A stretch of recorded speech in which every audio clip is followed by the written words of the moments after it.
Rocket, think you could take a break from crashing my ship and open this hatch for us, please? I am Couch Coop, and here's the thing. There's a sweet spot with LEGO games, particularly the split-screen, third-person series. An adult can enjoy them with some of those in-depth meta mechanics. They're also very accessible on a surface level for the younger one. That middle ground is what I'm looking for. I'm going to go through all of the decent LEGO games that are on PSN Extra, and I'm going to give you my rank list. We're going to start with Marvel Superheroes 2. And back to the kid thing, if they're already into the franchise or IP, half the battle is won with these LEGO games because they're excellent at giving all the nods at the right places, the visuals, the music, they bowl it all in.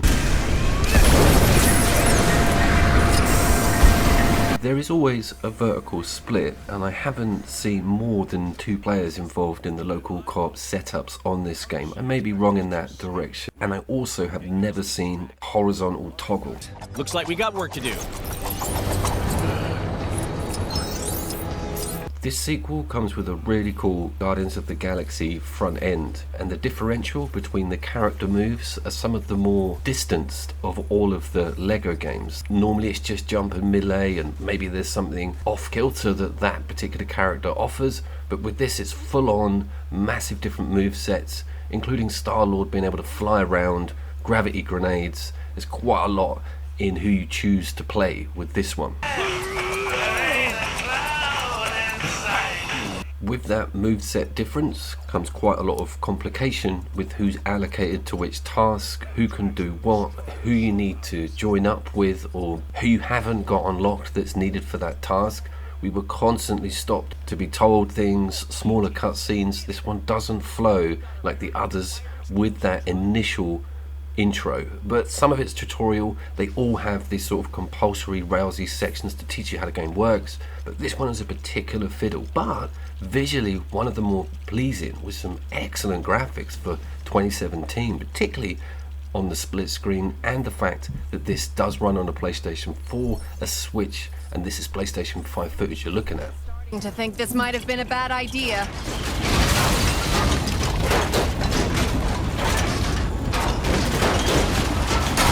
The start is also one of the more hectic of the games we're going to talk about today, involving explosions, people getting trapped, there's a huge spaceship coming in, giant robots. There's quite a lot to pay attention to, and some of the puzzles or areas or solutions require characters that you haven't unlocked yet. There's some coming back to this area themes, but that's not too clear to you when you log straight in. Access the defense systems remotely. Maybe. It's worth a shot in any case. I want to go over those voices quickly. Rocket does not sound like Bradley Cooper. Drax is pretty cool, and Gamora, the Chris Pratt equivalent, are not too grating. But for me it's quite noticeable that they're replacement voices, and that is kind of a theme with most of the games coming up. I think it's working. Just need to keep firing. It does obey quite a cool comic strip aesthetic with the UI and the intro and the music. Some of those Guardian nods are very cool. I can't include all of it, but it really gets you in the mood, particularly if you're a fan of those first 3 films. But remember, this is 2017, so it's kind of all about that initial first entry. Okay, yeah, thanks. The villain is quite good though, and the magnitude of the bosses is pretty amazing. The only section it falls down on for me is not giving you quick enough. A little bit of open world, maybe a cool vehicle, some little side quests, opening up some cool characters early on so you have an incentive to then push on to those puzzles shown to you at the beginning. Hey, is that thing waving at us? I believe so. Hello, giant misunderstood creature! No, wait, it's attacking! Watch out, guys! You do get put into a pretty cool home hub / mansion with different characters to choose from on the second phase, and a look at that massive roster, which in all of these games is colossal. You can also fly around. You get a call from Nick Fury, and Captain America obviously still ride on his shield, which was amazing from the first one.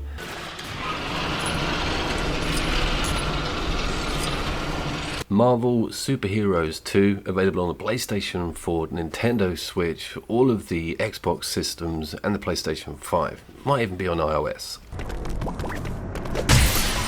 This is the Lego Movie 2 video game. and it's a 2019 release, and you can blatantly see an improvement on engine. Very vibrant game, running at a lovely peg 60 frames per second, and this one is one of the strangest on the list. Oh, hi, Emmett.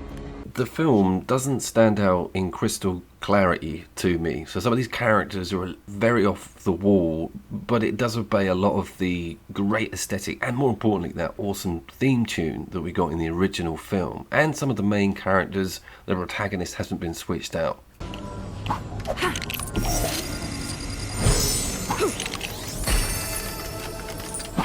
It comes with, by far, one of the more technical blueprint and build-in menu. You've got to click through on your options screen. This is not just about holding down circle when you see some loose bricks around. There's actually dedicated squares, and you get to scan objects within world and then reproduce them. It's a pretty cool idea, and I was impressed with the amount of technicality behind this. I was talking about one of the issues with the previous game being quite a locked-in, rousing-like tutorial front end, but with this you get given a handful of vehicles. You also can go out and complete quests around the compound, and there's also quite cool stuff to make straight away. And the villain's funny. This only managed 6 out of 10 on Steam, but I can understand why a lot of people look at it as an overly complicated Lego game, or one that didn't really need to be made around the subject matter. You look at the previous game and the ones coming up there based on huge Marvel or film franchises. This one was a little bit of a anomaly.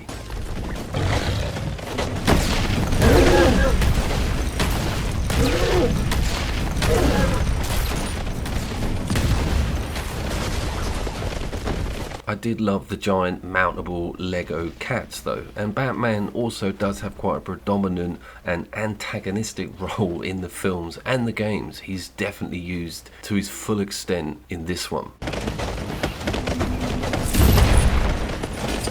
The blueprint idea is very cool, and I love the Mad Max compound and the funny spiky cars. It's supposed to be sort of apocalyptic, but it's quite a hard message to deliver for a game that's played by children 6 and above. You've got some difficult ground there, and this certainly does add that slight layer of meta for the adult, but this one is quite surface level, and I've never met anybody who's a massive fan of that second film. The first one was epic.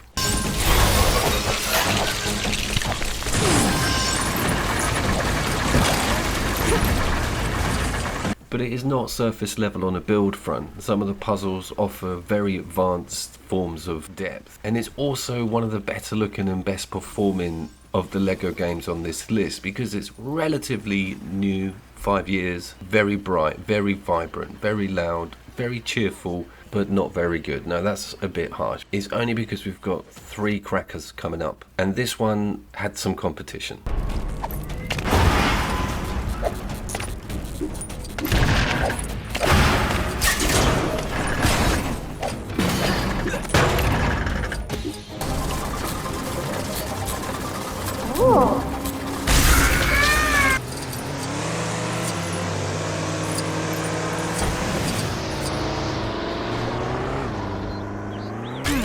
This could be useful. Vehicles, mini quests, slight bit of open world, brilliant character variant. The Incredibles is pretty incredible. Looking ever so slightly dated against those previous games, but it doesn't take anything away from the genius that is the design of most of this Lego game. It is just all about being a superhero, all about helping the city folk out, getting in and out of vehicles, or building a roster of boats, cars, spaceships, trampolines, giant guns. This is amazing, and there are challenges and speed quests. You can even unlock Dory the fish as a playable character. This one we had to sort of drag ourselves away from because it's got such an addicting story, along with exploring this unbelievably hilarious city.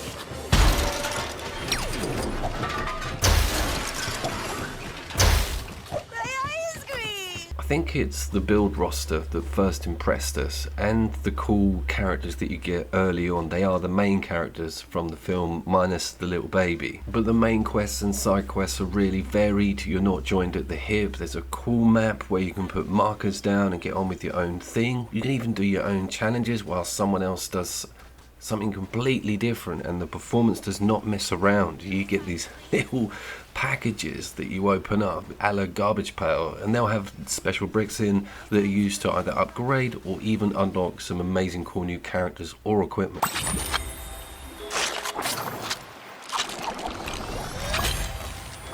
I think I kind of like opening little packets of things. That Hot Wheels Unleashed does that really well. That's not a reference to loot boxes at all. I like the retro idea, as mentioned before, almost garbage pail like collecting and earning of these cool little things.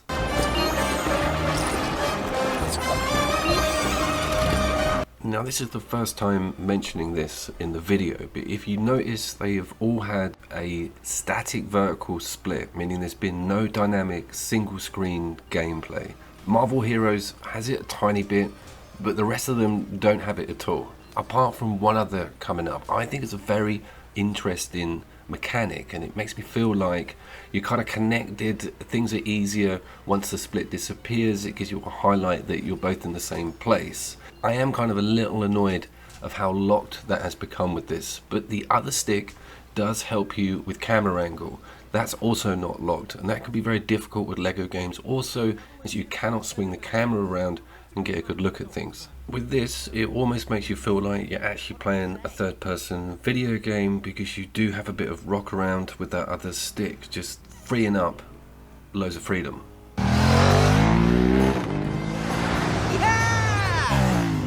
Those excellent rewards and amazing side quests aside, the campaign offers an almost platinum-like level variant, switching out roles, putting you on motorbikes, having the whole family having to deal with situations. It also sports that carrier mechanic, which is a little bit complicated. You have to get next to each other, instigate a button, and you join up, and this brings out other moves, and certain puzzles require certain heroes to be able to do that.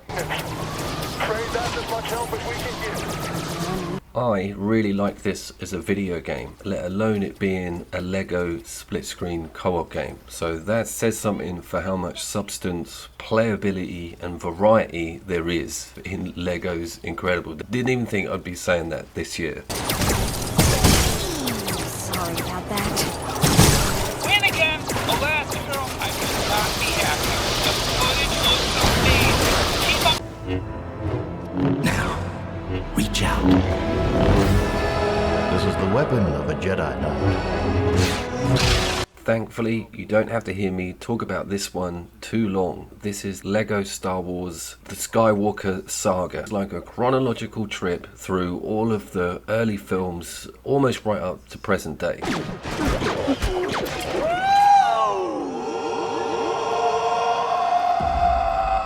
This one is from 2022 and sports some super smooth graphics and amazing animations and depth. It's got everything we've been talking about previously, including some semi-open world sections and massive nods to the film's set pieces. The character choice is through the roof, but here's the scandal. Halt! Let's see your identification.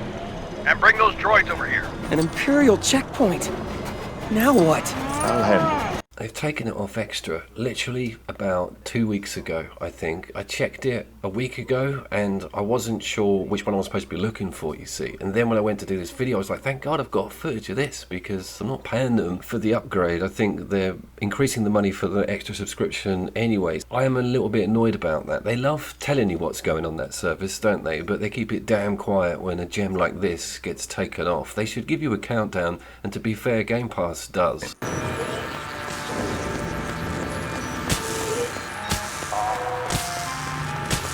I think there's massive appeal here for Star Wars fans, full stop. You don't have to be into your Lego or Lego games or even split screen co-op to realise how much content is in here around the Star Wars IP. And cool Star Wars stuff, early Star Wars stuff. Kathleen Kennedy, I'm looking at you.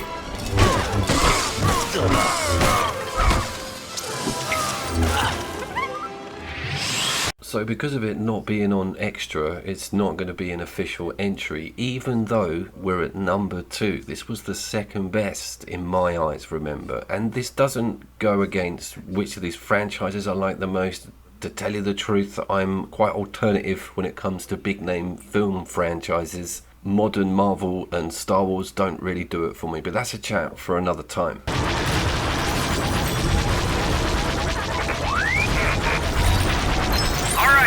I took out those turbo lasers. Good work, but the job isn't over yet. Stay focused. So it is in. It didn't win. Do we have time for a quick bonus ball? We certainly do. Oh, nice one. Lego 2K Racers is an impeccable karter. It doesn't adhere to this action-adventure theme that we've got going on, but desperately wanted to mention it because it's excellent. Local co-op and PvP. There's also an open map. You can switch out game modes, mini golf. We had a harvesting mission that I had never seen before just on this test footage. An excellent game. Really wanted to mention it. Bring on number 1, please.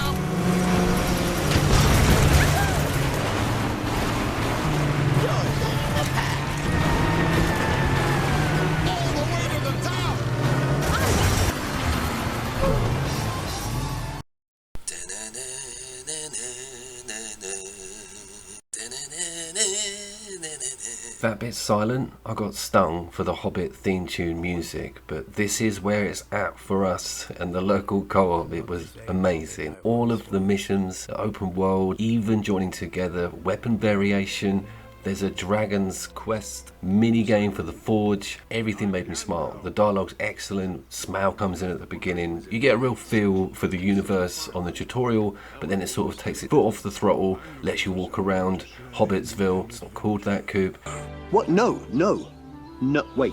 This came out in 2014 and preceded a Lord of the Rings Lego game, and the feedback on this is pretty strong against that predecessor title. I'm so impressed with the mini games as well, and if you look at the characters, watch some of the nods. I was playing this with a huge Lord of the Rings fan, Sean the housemate, and he spotted a picture on the wall of a dude playing golf on a goblin's head, and it was explaining to me it's all about the original war with the orcs. I was pretty mind blown. The front gate is sealed. There is no way into the mountain. That, my dear Marlin, is not entirely true. If there's a key. So it sticks to sort of the main story plot points to the film precisely, but also fills it in with some cool little discovery things in and between the journey. And it does travel in time back to the younger versions of some of these characters. And at this point we were kind of thinking, yeah, this is great, but we really want some orc damage and we want to see some weapons, trebuchets, fire. It does come. And I was, again, kept saying out loud, 2014. I'm not too sure what's going on with the Lego games on the Lord of the Rings front, but this one may be the peak of all of it.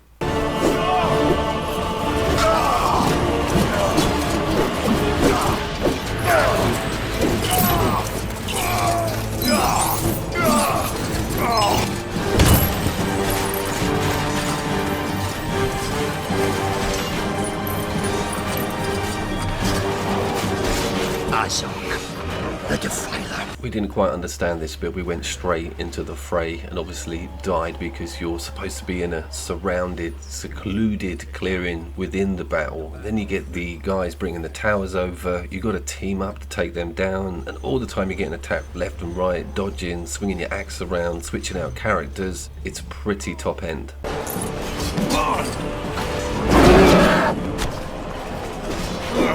What it lacks in craftable cars and blueprints and modern open world mapping systems, it just makes up for in variety and this awesome story angle, giving you quite comedy scenes but brilliant plays on some of the main villains and the hero characters. Hashtag Oakenshield.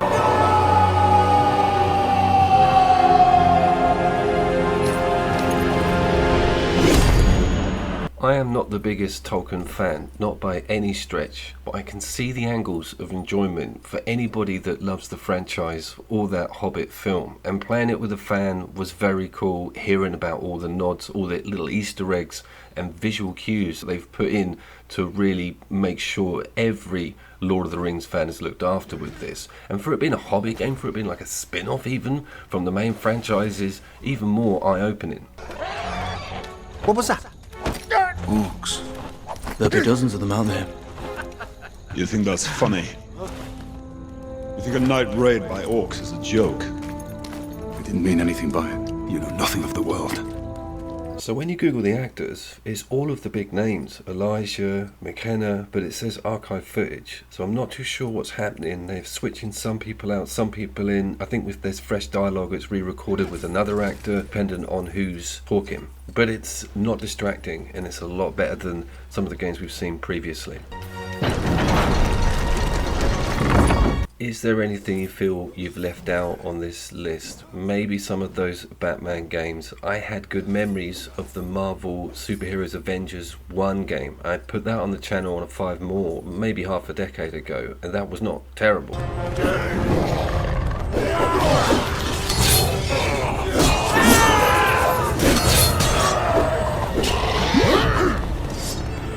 I was of course Couch Coop. Links to more local co-op videos in the description, and I will annotate the Star Wars review within that section. I very much want to hear what your favourite Lego video game is in the comments. We've just had that Fallout 4 London mod dive bomb into my schedule, so I need to be looking at that ASAP.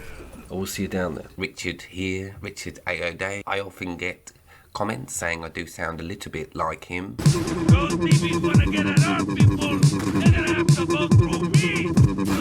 Indie game lover to indie game lover. Let's meet in the middle. That sounds weird.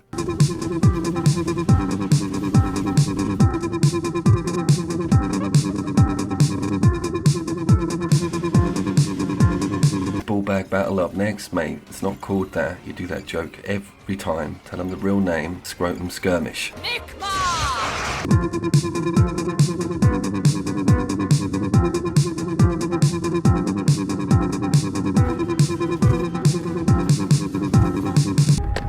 Hello, Couch Coop Services. How can I help you? This is Marjorie speaking.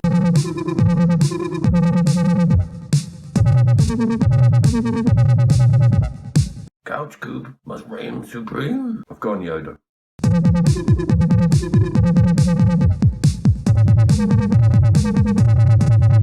How is my egg-like head ever gonna pull in the numbers that a yoga woman does?